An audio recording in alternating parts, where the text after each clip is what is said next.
क्या ऐसा हो सकता है कि कोई एक स्टॉक आपको मतलब सिर्फ कुछ सालों में नहीं बल्कि पूरी जिंदगी के लिए फाइनेंशियली सेटल कर दे? क्या ये मुमकिन है? सुनने में थोड़ा सा फिल्मी लगता है ना? हाँ बिल्कुल, पर ये हो सकता है। हाँ, हो सकता है अगर कंपनी चुनने का आपका नजरिया फिलिप फिशर जैसा हो। सही।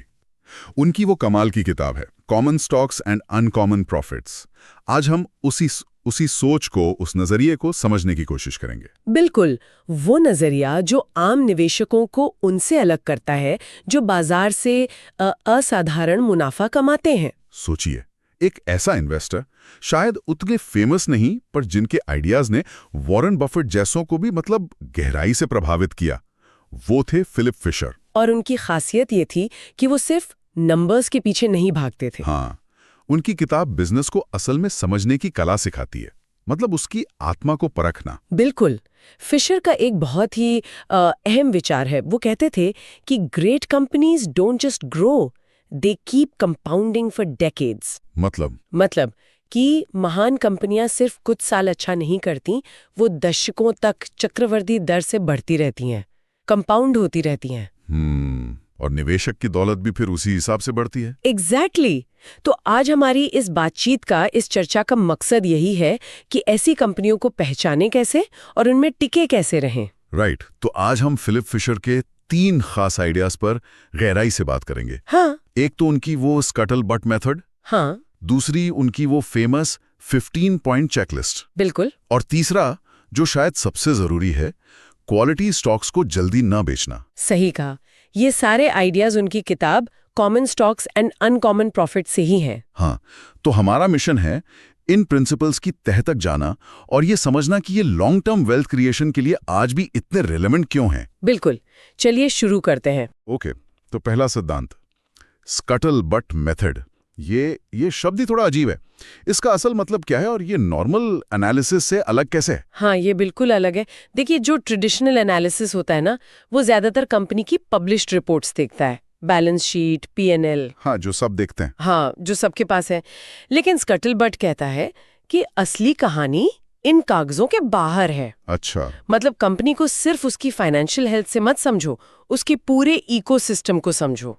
इकोसिस्टम मतलब उन लोगों से बात करो जो कंपनी के आसपास हैं, जैसे उसके सप्लायर्स, वो क्या सोचते हैं कंपनी के बारे में, पेमेंट टाइम पर मिलती है, ग्राहक कितने खुश हैं या नाखुश हैं, उनकी सर्विस कैसी है, प्रोडक्ट कैसा है। ओके। कंपनी के कर्मचारी क्या सोचते हैं, वो टिकना चाहते हैं या छोड़कर जा रहे हैं, माहौल कैसा है अंदर। यहाँ तक कि कॉम्पिटिटर्स से भी। हाँ बिल्कुल, कॉम्पिटिटर्स से भी आपको अंदाजा लगता है कि कंपनी मार्केट में कितनी मजबूत है या कमजोर। ये तो बिल्कुल वैसा हुआ जैसे किसी शहर को गाइड बुक से नहीं, वहाँ के लोगों से बात करके समझना। एग्जैक्टली। आपको जमीनी हकीकत पता चलती है, वो कहानी नहीं जो कंपनी खुद बता रही है। ये बात तो है। और इसमें सबसे दिलचस्प बात यह है कि ये मेथड आपको आंकड़ों से आगे ले जाती है। एनुअल रिपोर्ट तो अक्सर अच्छी तस्वीरें दिखाती है ना? हाँ, वो तो है। पर स्कटलबट आपको कंपनी की असली इज्जत, उसका अंदरूनी माहौल, मार्केट में उसकी पकड़, ये सब समझने में मदद करती है। सोचिए, अगर आप किसी कंपनी के पुराने कर्मचारियों से बात करें और वो बताएं कि अरे यार, मैनेजमेंट वादे तो बड़े करता है पर निभाता नहीं। हाँ, ये तो रिपोर्ट में नहीं मिलेगा। कभी नहीं मिलेगा। या ग्राहक कहे कि भाई फलाने प्रोडक्ट की क्वालिटी गिरती जा रही है, ये जानकारी सोने जैसी है। सही। ये सिर्फ जानकारी जमा करना नहीं है, ये एक तरह की, आप कह सकती हैं, इन्वेस्टिगेटिव जर्नलिज्म जैसा है। कंपनी का कैरेक्टर पता चलता है। हाँ, इन्वेस्टिगेटिव जासूसी। बिल्कुल।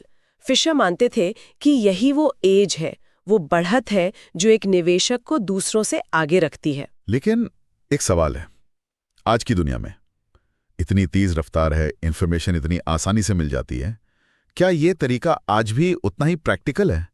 इसमें टाइम और मेहनत तो बहुत लगेगी। ये बहुत अच्छा सवाल है। और हाँ, इसमें टाइम और मेहनत लगती है। शायद इसीलिए ज्यादातर लोग इसे करते नहीं हैं। हाँ, आसान रास्ता ढूंढते हैं, रेडीमेड रिपोर्ट्स, स्क्रीन पर नंबर। बिल्कुल। लेकिन फिशर का तर्क था कि जो चीज मुश्किल है वही तो आपको भीड़ से अलग करेगी, वही बेहतर नतीजे दिलाएगी। आज भी भले ही जानकारी ज्यादा है, लेकिन असली जानकारी, मतलब अंदर की समझ, वो अभी भी मुश्किल से मिलती है। बात तो सही है। आप किसी कंपनी के मैनेजमेंट की ईमानदारी या उसके R&D डिपार्टमेंट की असली काबिलियत ये गूगल करके नहीं जान सकते। नहीं, बिल्कुल नहीं। उसके लिए जमीन पर उतरना पड़ता है, लोगों से जुड़ना पड़ता है। हाँ, ये शायद हर स्टॉक के लिए मुमकिन न हो। हाँ, ये तो है। लेकिन जिन कुछ कंपनियों में आप बड़ा पैसा लगाने का सोच रहे हैं लंबे समय के लिए, हाँ। उनके लिए ये मेहनत, ये असाधारण मुनाफे की नींव रख सकती है। ये क्वालिटी ओवर क्वांटिटी का खेल है। समझ गया। मतलब मेहनत का फल मीठा, खासकर लंबे समय में। चलिए, अब आते हैं फिशर की उस फेमस 15 पॉइंट चेकलिस्ट पर। ये क्या है? इसका मकसद क्या है? क्या ये बस हाँ या ना के सवाल है? नहीं नहीं, ये सिर्फ हाना वाली लिस्ट नहीं है। ये असल में गहरी सोच को ट्रिगर करने वाले सवालों का एक फ्रेमवर्क है। अच्छा। इसका मकसद है किसी कंपनी की जो फंडामेंटल स्ट्रेंथ है और भविष्य में लगातार अच्छा परफॉर्म करने की जो क्षमता है, उसे परखना। ओके। ये चेकलिस्ट एक तरह से कंपनी का पूरा एक्सरे कर देती है और इसमें ना फाइनेंशियल से ज्यादा क्वालिटेटिव पहलुओं पर जोर है। क्वालिटेटिव पहलू मतलब वो चीजें जिन्हें आप सीधे नंबरों में नहीं नाप सकते, पर जो लॉन्ग टर्म सक्सेस के लिए बहुत जरूरी है। जैसे इसमें सवाल होते हैं बिजनेस और मार्केट से जुड़े। क्या कंपनी के पास ऐसे प्रोडक्ट्स या सर्विसेज हैं जिनका बाजार अगले कई सालों तक बढ़ता रहेगा? क्या उनकी सेल्स बढ़ाने की स्ट्रैटेजी सिर्फ कीमत घटाना है या उनके पास एक मजबूत सेल्स टीम भी है? ओके, ये तो बिजनेस की बात हुई। हाँ, फिर सवाल आते हैं मैनेजमेंट पर। क्या मैनेजमेंट सिर्फ आज का प्रॉफिट देख रहा है या भविष्य के लिए R&D पर भी खर्च कर रहा है? ये जरूरी है इनोवेशन के लिए। बिल्कुल। और मैनेजमेंट की इंटेग्रिटी कैसी है? क्या उन पर भरोसा किया जा सकता है? क्या वो शेयर होल्डर्स का सोचते हैं? क्या उनके पास लॉन्ग टर्म विजन है? और हाँ, फिनेंशियल सवाल भी है, पर अलग तरीके से। जैसे कंपनी के प्रॉफिट मार्जिन कैसे हैं? क्या वो इंडस्ट्री में बेस्ट हैं? क्या वो इन्हें बनाए रखने या सुधारने के लिए कुछ कर रहे हैं? तो ये सिर्फ नंबर नहीं, नंबर के पीछे की कहानी है। एग्जैक्टली। ये सवाल आपको सतह से नीचे ले जाकर कंपनी की असली ताकत और कमजोरियों को समझने में मदद करते हैं। फिशर का मानना था कि अगर कोई कंपनी इन 15 पैमानों पर खरी उतरती है तो उसमें जबरदस्त पोटेंशियल है लॉन्ग टर्म में एक्स्ट्रॉर्डिनरी रिटर्न्स देने का। ये चेकलिस्ट वाकई रेवोल्यूशनरी थी उस समय, और आज भी उतनी ही रेलेवेंट है, क्योंकि ये निवेशक का ध्यान उन चीजों पर ले जाती है जिन्हें मापना मुश्किल है। हाँ, वो क्वालिटेटिव चीज है। बिल्कुल। मैनेजमेंट की दूरदर्शिता, एम्प्लॉय मोरल, रिसर्च की क्वालिटी, कस्टमर रिलेशनशिप, कंपनी का कल्चर, ये सब बैलेंस शीट में नहीं दिखता। सही। ज्यादातर निवेशक सिर्फ पिछले आंकड़ों में उलझे रहते हैं। पिछले साल प्रॉफिट कितना था, सेल्स ग्रोथ कितनी थी। हाँ, वो तो इतिहास है। फिशर कहते थे वो तो हो चुका। भविष्य इस पर निर्भर करेगा कि कंपनी अंदर से कितनी मजबूत है, कितनी इनोवेटिव है, लीडरशिप कैसी है। ये 15 सवाल उसी अंदरूनी मजबूती को परखते हैं। अगर हम इसे बड़ी पिक्चर से जोड़ें तो ये चेकलिस्ट उस कंपनी को पहचानने में मदद करती है जो सिर्फ पैसा नहीं कमा रही बल्कि लगातार वैल्यू क्रिएट कर रही है। ये वैल्यू क्रिएशन वाली बात बहुत जरूरी है। अक्सर निवेशक इसे अनदेखा कर देते हैं। तो स्कटलबट से जमीनी हकीकत जानी, 15 पॉइंट चेकलिस्ट से अंदरूनी मजबूती परखी। अब तीसरा सिद्धांत जो शायद लागू करना सबसे मुश्किल है। कौन सा? अच्छे स्टॉक्स को जल्दी बेच देना।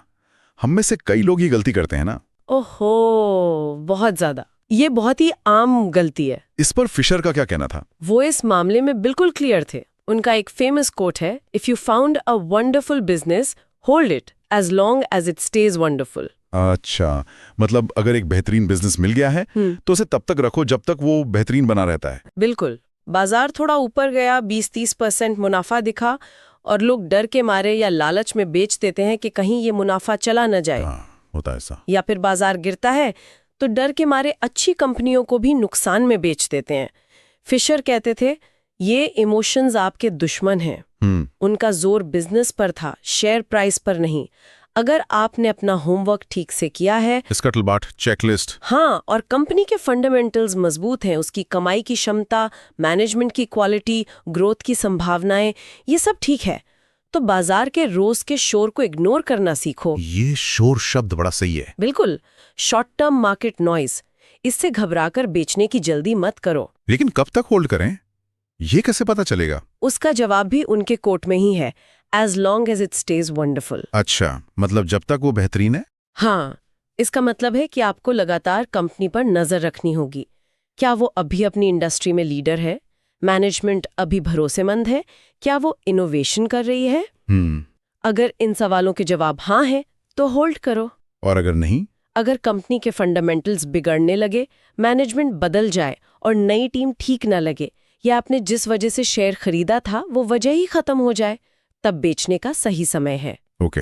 या फिर अगर आपको कोई दूसरी, इससे भी कहीं ज्यादा बेहतरीन कंपनी मिल जाए, सिर्फ इसलिए बेचना कि दाम बढ़ गया या बाजार गिर गया, फिशर के हिसाब से ये सबसे बड़ी गलतियों में से है। और ये सीधा कंपाउंडिंग से जुड़ा है? बिल्कुल। असली दौलत लॉन्ग टर्म में धीरे धीरे बनती है। वो कंपाउंडिंग का जादू है। जल्दी बेचकर आप उस जादू का सबसे बड़ा हिस्सा खो देते हैं। ये कंपाउंडिंग वाली बात सोचने पर मजबूर करती है। हम अक्सर शॉर्ट टर्म प्रॉफिट के चक्कर में लॉन्ग टर्म पिक्चर भूल जाते हैं। बिल्कुल। तो कुल मिलाकर ये किताब common stocks and uncommon profits एक सीरियस इन्वेस्टर के लिए इतनी खास क्यों है? क्या ठोस फायदे मिलते हैं इसे समझने से? देखिए, इस किताब और फिशर के प्रिंसिपल्स को अपनाने से कई फायदे हैं। सबसे पहला और सबसे बड़ा फायदा, ये आपके अंदर एक सच्ची लॉन्ग टर्म इन्वेस्टिंग की सोच पैदा करती है। हाँ, माइंडसेट बदलता है। बिल्कुल।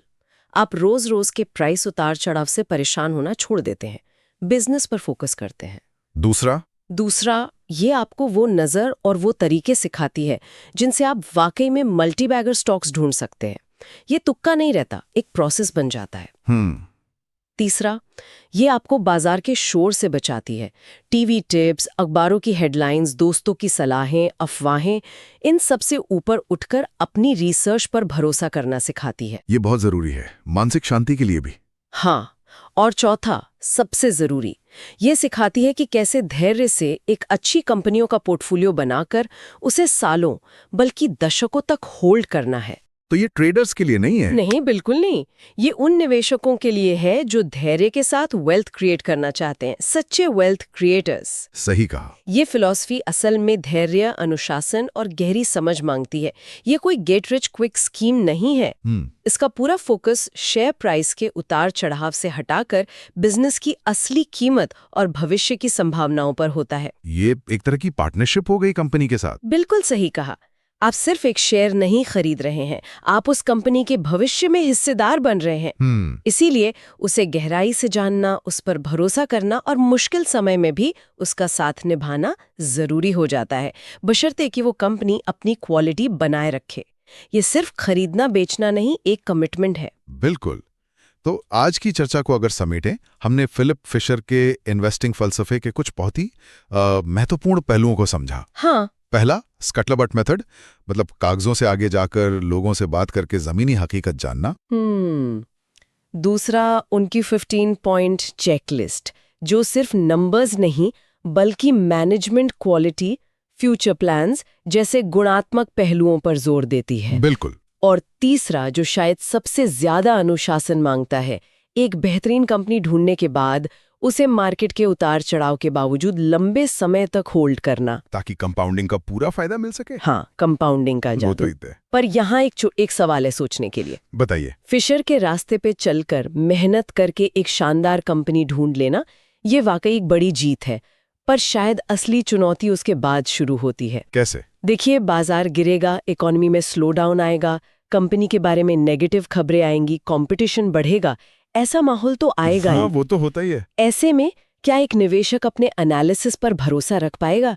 क्या उसमें वो धैर्य और वो मजबूती होगी कि वो उस बेहतरीन कंपनी के साथ सालों दशक तक बना रहे? ये मुश्किल सवाल है। बेहतरीन स्टॉक ढूंढना आधी लड़ाई है, उसे होल्ड कर पाना और कंपाउंडिंग को अपना काम करने देना, ये बाकी आधी लड़ाई है। असली परीक्षा निवेशक के धैर्य और विश्वास की होती है। क्या हम सब उस परीक्षा के लिए तैयार हैं? ये वाकई एक गहरा सवाल है। हर निवेशक को इस पर सोचना चाहिए। फिलिप फिशर के सिद्धांत आज भी उतने ही काम के हैं जितने दशकों पहले थे। बिल्कुल। वो हमें सिखाते हैं कि इन्वेस्टिंग सिर्फ नंबर्स का खेल नहीं है, ये बिजनेस को समझने, इंसानी व्यवहार को समझने और सबसे बढ़कर धैर्य रखने की कला है। सही कहा। सोच समझकर, गहराई से विश्लेषण करके और अनुशासन के साथ निवेश करके ही लंबे समय में असली दौलत बनाई जा सकती है।